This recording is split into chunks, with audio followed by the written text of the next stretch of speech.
Ladies and gentlemen, boys and girls, we have now arrived at the season 3 finale of Batwoman. And this is an interesting one because definitely this has been the best season of Batwoman. And I think that is partly due to the fact that it's a shorter season. There's only 13 episodes, which is a good thing because that means there's not a bunch of filler stuff. It's focusing on these main storylines, developing these characters. That was great.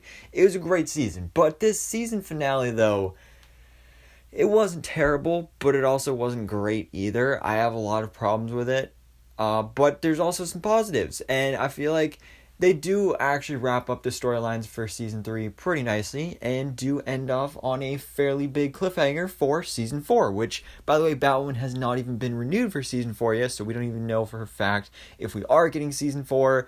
Hopefully we do, though, especially given that cliffhanger, because that could really go in some interesting directions. And actually, speaking of finales, you should also go and check out my episode review and breakdown for the Season 7 finale of DC's Legends of Tomorrow, where we got the debut of Booster Gold. Super cool. Definitely make sure to go check that out. But for now, let's talk about the Season 3 finale of Batwoman. So guys, spoiler warning if you haven't seen it yet. Of course, I'm talking full spoilers, breaking down this episode. And without further ado, let's jump into this and break down Batwoman Season 3, Episode 13. Okay, so the episode starts with Marcus, of course, being his creepy Joker 2.0 self. He has arrived at Amusement Mile, or at least that's what I assume it is. It's a carnival in Gotham, so I kind of assume it's going to be Amusement Mile. And he enters the House of Mirrors, where he finds a bunch of acid bombs and explosives that the Joker left behind, because apparently that was his original plan all the way back in, I think it was 2003-ish, when Marcus first got buzzed by the buzzer, and also the same day when Alice became Alice, or Beth became Alice anyway. So that was his big plan. He was going to unleash acid upon the whole of Gotham City and basically make them pay for worshiping the Batman and all this stuff. So now Marcus is going to follow up with this plan, trying to be like his hero, and now he's going to dump acid on the whole city using the Bat Blimp, which was pretty cool seeing the blimp used in this episode. It is kind of a basic villain plot, but that's kind of the core of Batman villains. Like, it's such a classic Batman villain thing to do, to just be like, oh, I'm gonna bomb the city, or like release this Joker laughing gas, or poison the water system or something like that. It's such a cliche, but I feel like it worked well enough here. And at the same time, we also have Marcus actually, of course, threatening to reveal the secret identity of Batwoman on live TV to all of Gotham City. So then we get a bit of a counterattack from our heroes as Jada actually exposes Marcus on TV for basically being responsible for his father's death. Ryan Wilder is reinstated as Wayne's CEO. So that's great. Nice ending for that storyline, even though there wasn't too much set up with that there. And the Bat Team actually hypnotizes the Gotham City to take cover using Penguin's umbrella, which I thought was pretty cool, connecting back to how the beginning of this season was spent a lot on finding those Batman villain trophies, where we got all those classic Batman villains, or at least new versions of them, like Mad Hatter, Killer Croc, and stuff like that. So I thought that was pretty cool, having that inclusion here as well. And of course, we get our big final battle between Batwoman and Marcus. They do the crazy thing that they always do on Batwoman, where they play some weird random pop song during these fights, and it just makes it so much less cool. So I absolutely hate when they do that, but they do it once again, and they end up jumping out of the blimp and doing all that stuff there.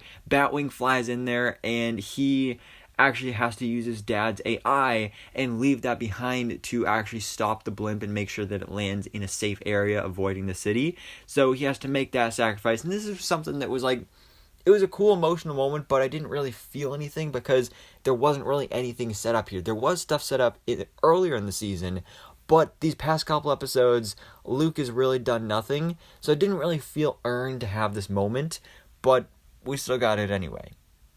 And then, of course, the day is saved when actually we have some curing of not only Marcus and him being officially sane again, but also Alice now returning to being Beth. So she is officially redeemed. She has now become Beth.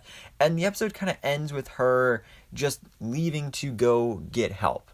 And again, she is Beth now. Alice is no more. So I'll be interested to see if we do get that season 4 renewal. Will Rachel Skarsten be back as Alice, aka Beth? Because honestly, she's like the best part of the show, so I really hope she is. But it's kind of left open here. We don't really know for sure if she will return. She might, but she might not.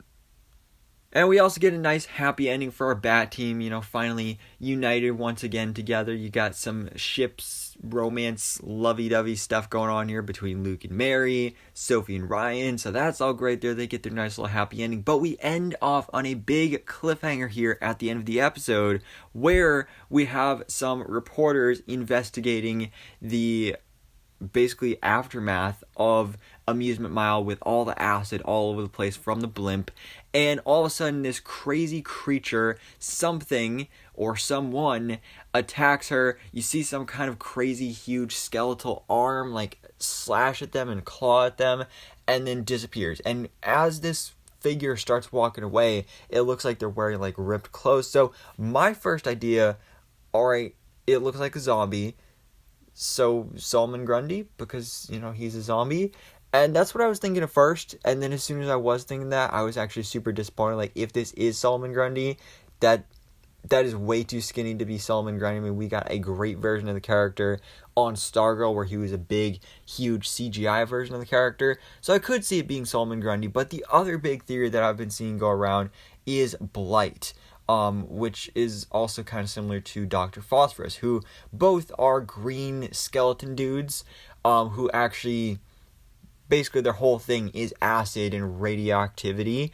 So I feel like the aftermath of the Bat Team's actions and sending that blimp of acid down into Amusement Mile could possibly be what caused this new villain to emerge for Season 4, which could possibly be either Blight and or Dr. Phosphorus. That's just my theory kind of going on right there. Blight, of course, being a character from the Batman Beyond side of things. So I feel like that would be a really cool thing to tackle in this season. I don't really know that much about the character, but I think that would definitely be a really cool way to go. But anyways, guys, that is the Season 3 finale of Batwoman. Again, it wasn't a great finale, but it was good enough, wrapped up things well enough, and of course ended off on that big cliffhanger for Season 4, which hopefully we do get that renewal sometime in the coming weeks or days or months or whatever it is. Hopefully we do get that renewal very soon, and then we can find out more details about what will be coming in the next season, which has the potential to be just as good or possibly even better, because again, Season 3 definitely is the best, and I really do hope that they continue this trend of doing shorter seasons just like they did with Legends, because that worked out great for that as well. But anyways, guys, let me know your thoughts in the comments below. What did you think about Batwoman Season 3 as a whole, and specifically this finale? So guys, thanks for watching. Please drop a like if you enjoyed this video, and hit the subscribe button so I can keep it up to date on everything that goes